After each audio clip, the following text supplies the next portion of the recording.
Inchiesta della Procura Cosentina sui lavori di somma urgenza affidati al Comune di Cosenza per oltre 2 milioni di euro con procedure non rispettose della legge. 3 funzionari del Comune e un imprenditore interdetti. Ci sono anche 14 indagati. Il procuratore Spagnuolo, qui non c'è alcuna isola felice. Intanto il sindaco Occhiuto, intervenendo sulla vicenda, ha detto: abbiamo ridotto gli affidamenti dall'80 al 37% e la media nazionale al 70%. Riapre domani la tratta ferroviaria Soveria Gimigliano, interrotta da 7 mesi per lavori che hanno interessato la galleria nei pressi di Gimigliano. Oggi il viaggio collaudo con il presidente Oliverio. È morto questa mattina a causa di un incidente Don Ignazio Schinella, presbitero della diocesi di Mileto, nipote della Tropea. L'auto su cui viaggiava, il religioso, si è schiantata contro un palo. Come vuole la tradizione, anche quest'anno folla di fedeli a Colle Mussano per il saluto ai defunti. Il vescovo di Cosenza, Monsignor Nolè, ha invitato a non limitare il ricordo di chi non c'è più soltanto il 2 novembre. Arriva il deferimento per il presidente del REN della società biancorossa a causa della presentazione di una fideiussione senza efficacia, possibile una penalizzazione. Buonasera dalla redazione del TG10, dunque in apertura la cronaca, appalti spezzatino al comune di Cosenza, 3 dirigenti interdetti, nel mirino della procura lavori per 2 milioni di euro. Cosenza, ha detto il procuratore Spagnuolo, non è un'isola felice, la Guardia di Finanza ha inoltre scoperto una frode fiscale, vediamo.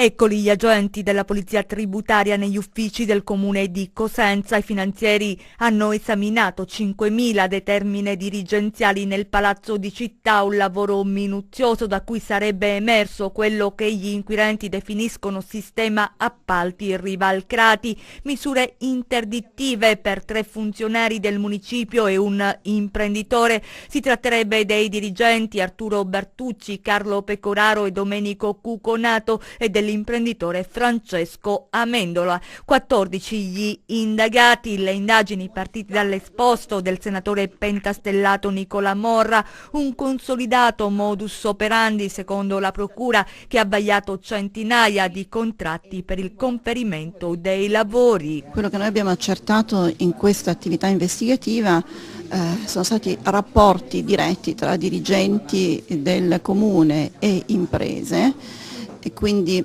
rapporti fondati sulla amicizia o in alcuni casi anche di più, che ha consentito agli imprenditori di ottenere dei lavori senza che venissero rispettati da parte dei dirigenti, quindi della pubblica amministrazione in generale, quei principi che sono previsti non solo dalla legge ma anche dalla nostra Costituzione. Non sono stati rispettati i principi di rotazione, di trasparenza, di non frammentarietà dei lavori quando si tratta di lavori che necessitano di una determinata procedura per l'affidamento. Quali i lavori attenzionati dall'inchiesta? Riguardato sia l'aspetto delle luminarie che sono state messe nei periodi più disparati dell'anno, nonché lavori di canili affidati sempre ad un'unica impresa o poche imprese. La seconda operazione della Guardia di Finanza illustrata nel corso della conferenza stampa riguarda un sequestro per equivalente per quasi 3 milioni di euro nei confronti di 4 società cosentine operanti nel settore immobiliare per mancato versamento delle imposte. La frode fiscale ammonta a 25 milioni di euro. Noi abbiamo ipotizzato un meccanismo di frode fiscale molto più grave rispetto alla semplice evasione fiscale, perché queste società stipulavano tra loro preliminari di vendita ai quali non seguiva il rogito. Cosenza, ha detto il procuratore Spagnuolo, non è un'isola felice. Queste nostre indagini hanno evidenziato un livello di legalità estremamente raffinato che indica una professionalità nel compiere questo tipo di reati molto sofisticata. Sulla questione riguardante il comune di Cosenza si è espresso il sindaco Occhiuto, all'estero per gli impegni istituzionali ha dichiarato quello che vi diciamo in questo servizio. Il sindaco di Cosenza, Mario Occhiuto, all'estero per un impegno istituzionale, interviene sulla vicenda giudiziaria che vede coinvolti dirigenti comunali che avrebbero favorito determinate aziende attraverso la pratica degli affidamenti diretti. Dalla documentazione da me letta relativa all'operazione coordinata dalla Procura della Repubblica di Cosenza e condotta dalla Guardia di Finanza, emerge subito che si tratta di un'indagine molto minuziosa che ha portato alla disamina di oltre 5.000 determine dirigenziali, nonché ad un prolungato lavoro di intercettazioni telefoniche. In seguito a tutto ciò, aggiunge Occhiuto, in merito alla suddetta inchiesta, si constata che dal lavoro svolto dalle forze dell'ordine si ipotizza il reato di abuso d'ufficio per un dirigente del comune, verso il quale è stato emesso un provvedimento interdittivo di funzione. Soltanto per un funzionario di Palazzo dei Bruzzi, poi, è ipotizzato il reato di corruzione per una vicenda personale relativa a lavori effettuati in un'abitazione privata, situazione tutta da verificare, che sarebbe estranea all'attività del comune. Attendendo con fiducia l'esito dei procedimenti in corso, afferma il sindaco, è doveroso ricordare che per impulso della mia amministrazione gli affidamenti diretti sono passati dall'80% al 37%, con una media nazionale superiore al 70%. Viaggio di collaudo per il presidente Oliverio sulla tratta ferroviaria Gimigliano-Soveria, interrotta dopo lavori per 7 mesi, è stata riaperta al traffico ferroviario e adesso ne approfitta il presidente per fare il punto sulla situazione delle ferrovie, dicendo che molta della mobilità calabrese sarà spostata sulle rotaie. Dopo 7 mesi di lavoro incessante all'interno della galleria di Gimigliano sulla tratta ferroviaria Soveria-Mannelli-Catanzaro sarà riattivata al pubblico la linea interessata in questi mesi da lavori urgenti di manutenzione straordinaria. Il viaggio inaugurale alla presenza del governatore Oliverio e di esponenti politici del territorio. Dunque rispettati i tempi di consegna, fa sapere la società Ferrovie della Calabria, in considerazione della delicatezza e della difficoltà dei lavori effettuati. I tempi di ripresa del servizio sulla tratta rientrano in un pieno regime di normalità, ponendo fine ai disagi che inevitabilmente si sono verificati nelle fasi di lavorazione. Noi abbiamo scelto di non abbandonare le ferrovie. Abbiamo scelto invece di rivalutare e di riqualificare il sistema di mobilità su ferro. Proprio per questo abbiamo investito perché appunto la frana non diventasse motivo di abbandono di questa ferrovia. Abbiamo realizzato in tempi brevi, relativamente brevi, questo lavoro. Vi annuncio che abbiamo commissionato uno studio di fattibilità su questa ferrovia che presenteremo a breve, nelle prossime settimane, perché è stato concluso questo lavoro, che nelle more di questo studio abbiamo destinato risorse importanti al tratto da Soveria a Catanzaro e al tratto da Marzi a Cosenza. Il presidente Oliverio, insieme al management e ai tecnici di Ferrovie della Calabria, ha presenziato alla riattivazione della linea con una corsa a treno partendo da Soveria Mannelli a Catanzaro. I lavori di rifacimento della volta di parte della galleria interessata fanno parte del più ampio programma di riqualificazione e di rilancio della linea ferroviaria Cosenza-Catanzaro-Lido, fortemente voluto dalla Giunta regionale e già finanziato con fondi specifici. Abbiamo investito sulla ferrovia ionica. Sono in corso i lavori, 530 milioni di euro per ammodernare la ferrovia ionica. La Reggio Calabria a Rocca Imperiale, la ferrovia ionica sarà completamente rifatta, nel senso che stanno già in corso, un cantiere già chiuso e un altro è stato riaperto proprio nelle settimane scorse. Sono già in corso i lavori per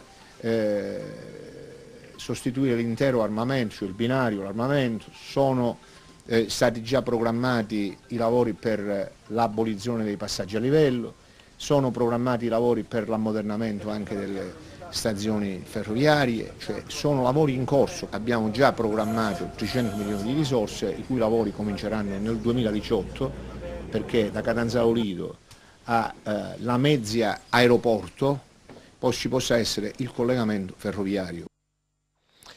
Forza Italia e Fratelli d'Italia contestano l'accordo dei comuni calabresi per ospitare gli SPRAR.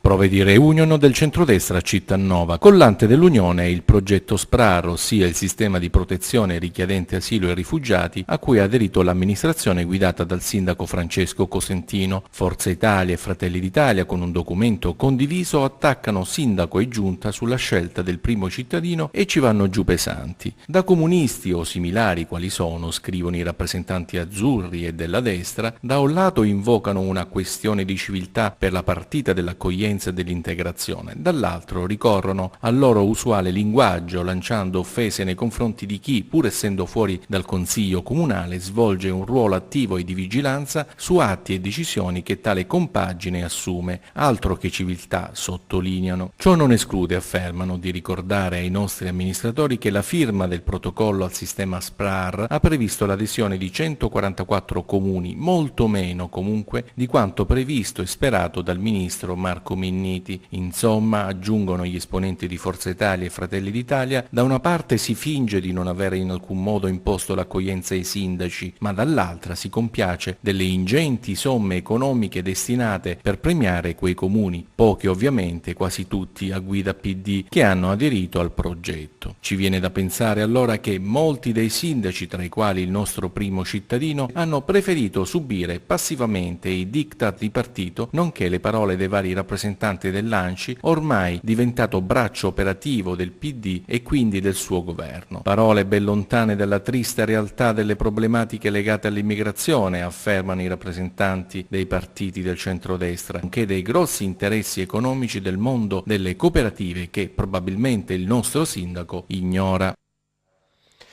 Forza Italia, avete visto, ha contestato l'accordo dei comuni calabresi, adesso il nostro diario di bordo, vediamo.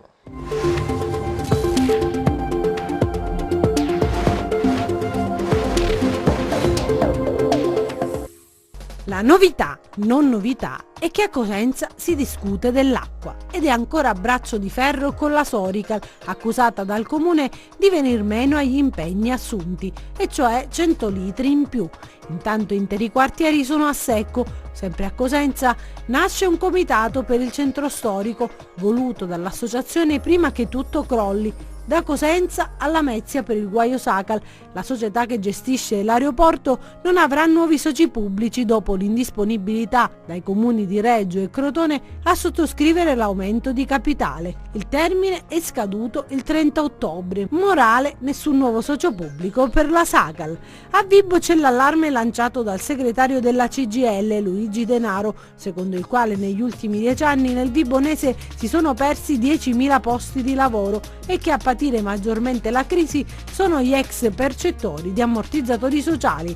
L'azienda sanitaria di Vibo precisa che l'appuntamento per la visita medica fissato per il 2031 in realtà è da attribuire ad un errore tecnico dovuto al sistema informatico. Scandalo rientrato? Pare proprio di sì. Intanto domani sarà ufficialmente riaperto l'ospedale di Praia a Mare, prevista la solita cerimonia con le immancabili presenze. Saranno in molti ad attribuirsi la paternità dell'avvenuta riapertura. Funziona così, specie in periodo preelettorale. È morto questa mattina a causa dell'incidente don Ignazio Schinella, presbitero della diocesi di Mileto Icotera Tropea. L'auto su cui viaggiava il religioso si è schiantata contro un palo, vediamo. Era tornato in paese per trovare la sorella, i nipoti e gli amici e passare così un fine settimana nel suo paese di origine. Invece un tragico incidente ha interrotto bruscamente la sua vita terrena. È morto così don Ignazio Schinella, 68 anni, già rettore del Pontificio Seminario Teologico San Pio X di Catanzaro, attualmente docente di teologia pastorale alla Pontificia Facoltà Teologica dell'Italia Meridionale di Napoli. L'incidente stamattina nel pieno centro di Arena, piccolo borgo montano delle Preserve Vibonesi. I carabinieri hanno effettuato accertamenti per comprendere la dinamica dell'incidente. Don Ignazio era alla guida della propria auto avendo imboccato una discesa ripida. Con molta probabilità deve aver avvertito un malore che gli ha fatto perdere il controllo dell'auto, che ha strisciato contro il muro di un'abitazione ed ha poi finito la sua corsa contro un palo della luce, evitando il peggio con un probabile volo dalla balconata che apre la via alla vallata di fronte. Particolarmente colpita da questo improvviso lutto la comunità di Arena. Don Schinella, figura di religioso molto conosciuto in Calabria, era un intellettuale molto apprezzato, dottore in teologia della vita cristiana con indirizzo morale, laureato in sociologia e in filosofia. Era anche professore invitato alla sezione San Tommaso d'Aquino di Capodimonte e alla facoltà di medicina Magna Grecia di Catanzaro, autore di numerosi testi, saggi e articoli di natura teologica, spirituale, etica e bioetica. Torniamo adesso a occuparci dei fusti sospetti trovati qualche settimana fa a Sorianello. Nel Vibonese proseguono le indagini coordinate dalla Procura di Vibo. Oggi l'ARPACAL ha avviato la caratterizzazione. Questi i 25 fusti sospetti rinvenuti la scorsa settimana a Sorianello, nel Vibonese, sono emersi dopo un incendio, all'interno una sostanza bituminosa. I fusti, molti dei quali danneggiati dalle fiamme, sono stati trovati dai carabinieri alla base di un terrapieno nel corso di un servizio di controllo del territorio. Proseguono gli accertamenti per stabilire se si tratta o meno di sostanze pericolose. Oggi l'ARPACAL ha avviato la caratterizzazione. Dopo una bonifica radiometrica del sito che ha scongiurato la presenza di radioattività, si è provveduto al prelievo di alcune aliquote del materiale sospetto e del terreno intorno, proprio per valutare eventuali contaminazioni di tipo chimico. I tecnici dell'Agenzia regionale per la protezione dell'ambiente della Calabria hanno eseguito i campionamenti del materiale insieme al personale dell'Arma dei Carabinieri di Soriano e della Procura di Vibo Valentia, con l'ausilio dei Vigili del Fuoco. Da un primo esame esterno i fusti conterrebbero del catrame, ma solo analisi più approfondite potranno fornire risposte precise. L'attività investigativa, coordinata dal PM Claudia Colucci e dal procuratore capo Bruno Giordano, va avanti. I nostri 100 secondi di cronaca, vediamo. Allarme criminalità nel Crotonese dopo l'incendio che ha distrutto il gabbiotto della seggiovia del villaggio Palumbo a Trepidò. Il rogo è stato domato dai vigili del fuoco. Secondo i primi riscontri si tratterebbe di un atto intimidatorio, anche alla luce di altri episodi precedenti al rogo, come il furto di 7 quad e quello avvenuto in 8 appartamenti. I carabinieri hanno avviato le indagini. Intanto il prefetto di Crotone ha convocato per lunedì prossimo una riunione del Comitato Provinciale per l'Ordine e la Sicurezza Pubblica per un esame approfondito della situazione. La Guardia Costiera di Soverata ha sequestrato il depuratore a Montauro nel Catanzarese e denunciato il legale rappresentante della ditta responsabile della manutenzione e della gestione dell'impianto. All'interno è rinvenuto un deposito incontrollato di rifiuti, in particolare fanghi, accertate inoltre deficienze strutturali. Incendiato il vecchio casello ferroviario a Villapiana nel Cosentino, le fiamme sono state spente dai vigili del fuoco. Secondo gli inquirenti il rogo sarebbe di origine dolosa. Pochi giorni prima nella stessa zona un altro incendio. Sul caso indaga la procura di Castrovillari. I militari della stazione Carabinieri Forestali di Montaltofugo, a seguito di controlli mirati alla prevenzione di reati ambientali, hanno posto sotto sequestro per mancata autorizzazione allo scarico 2 lavatrici industriali all'interno di una lavanderia nel comune di Montaltofugo. Dai controlli è emerso che la ditta confluiva le acque reflue industriali nella pubblica fognatura senza le dovute autorizzazioni. Il proprietario della lavanderia è stato deferito all'autorità giudiziaria per violazione alla normativa ambientale. Ce ne siamo occupati nei giorni scorsi, è stato trovato cadavere purtroppo Gennaro Bifano, il pensionato di 84 anni affetto di Alzheimer, scomparso la mattina di sabato scorso da Castrovillari. Il corpo senza vita è stato ritrovato dalle squadre impegnate nella ricerca in località Fossa del Lupo a Castrovillari. A dare l'allarme erano stati i familiari dell'anziano che avevano subito allertato le forze dell'ordine. La vittima, purtroppo l'uomo, aveva necessità di assumere farmaci ed era forte la preoccupazione manifestata dai parenti. Andiamo invece a Torianova per il 50° anniversario di sacerdozio dell'arciprete Don Alfonso Franco. Nozze d'oro tra il parroco Don Alfonso Franco e la comunità di Torianova. Il prossimo 4 novembre verrà infatti celebrato il 50° anno di ministero pastorale del prelato nella parrocchia Santi Apostoli Pietro e Paolo, che ha sede nella ex Iatrinoli, ora Torianova. Una solenne concelebrazione eucaristica organizzata per l'occasione riunirà centinaia di fedeli desiderosi di rendere omaggio ad una delle figure più importanti delle risorse umane e culturali della città, Don Alfonso Franco.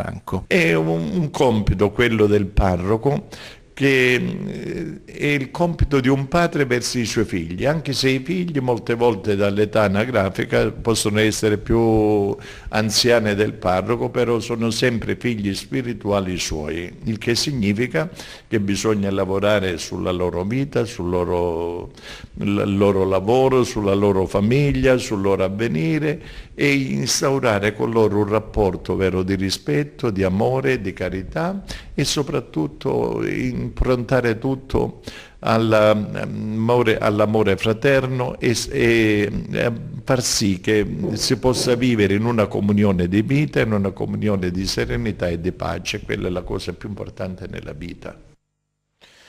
Come vuole la tradizione, anche quest'anno una folla di fedeli a Colle Mussano per il saluto ai defunti. Il vescovo di Cosenza Nolè ha invitato tutti a non limitare il ricordo di chi non c'è più solo a queste giornate. Nel cimitero di Colle Mussano a Cosenza, Monsignor Francesco Antonio Nolè ha celebrato la messa solenne in memoria di tutti i defunti. Il presule ha sottolineato che la vita terrena è solo un passaggio che va vissuto nella speranza dell'eternità. Il 2 novembre è solo un giorno, ma bisognerebbe ricordare tutti i giorni non solo i nostri cari, ma anche tutti coloro che hanno dato la vita per il bene comune. La fine umana corrisponde con l'inizio di una vita che non avrà più fine. E senza questa speranza della risurrezione la nostra vita sarebbe inutile, sarebbe una vita senza senso, finirebbe con i giorni che viviamo sulla terra. Invece la prospettiva di una vita futura, di una vita senza fine, quella che Cristo ci ha portato, ci dà la speranza ma anche la forza di vivere bene il presente. Ricordare i morti per noi significa anche vivere bene il presente, riandare più spesso, non solo il giorno dei morti, alla memoria, all'esempio, a tutto ciò che hanno fatto i nostri antenati, perché anche noi possiamo essere ricordati un giorno, ma soprattutto far rivivere le loro opere buone, belle, e ne sono tante che spesso neppure conosciamo. Riconoscenti per coloro che spesso hanno dato la vita per il proprio dovere e per il bene comune. Al termine della celebrazione il presidente del Consiglio Comunale Pierluigi Caputo ha deposto una corona di alloro davanti alla stele nello spazio antistante la chiesa in onore delle vittime di tutte le guerre. Una notizia di calcio che riguarda il Rende, procuratore federale aggiunto, espletata l'attività inquirente all'esito della notificazione e la comunicazione di chiusura delle indagini, hanno deferito al Tribunale Federale Nazionale, sezione disciplinare Fabio Coscarella, all'epoca dei fatti amministratore unico e legale rappresentante pro tempore della società Rende Calcio, in quanto unitamente alla domanda di ripescaggio al campionato di Serie C è stata prodotta e utilizzata una fideiussione priva di qualsiasi efficacia, senza aver effettuato alcun controllo preventivo sulla validità della stessa e senza aver avuto rapporti diretti con soggetti autorizzati a emettere la garanzia secondo le norme federali. Deferita anche la società a titolo di responsabilità diretta, società che risponde attraverso il proprio sito e un comunicato. Il Rende Calcio prende atto con estrema serenità della richiesta di deferimento, la società confida nell'iter della giustizia sportiva per dimostrare la propria buona fede. E adesso il meteo, vediamo.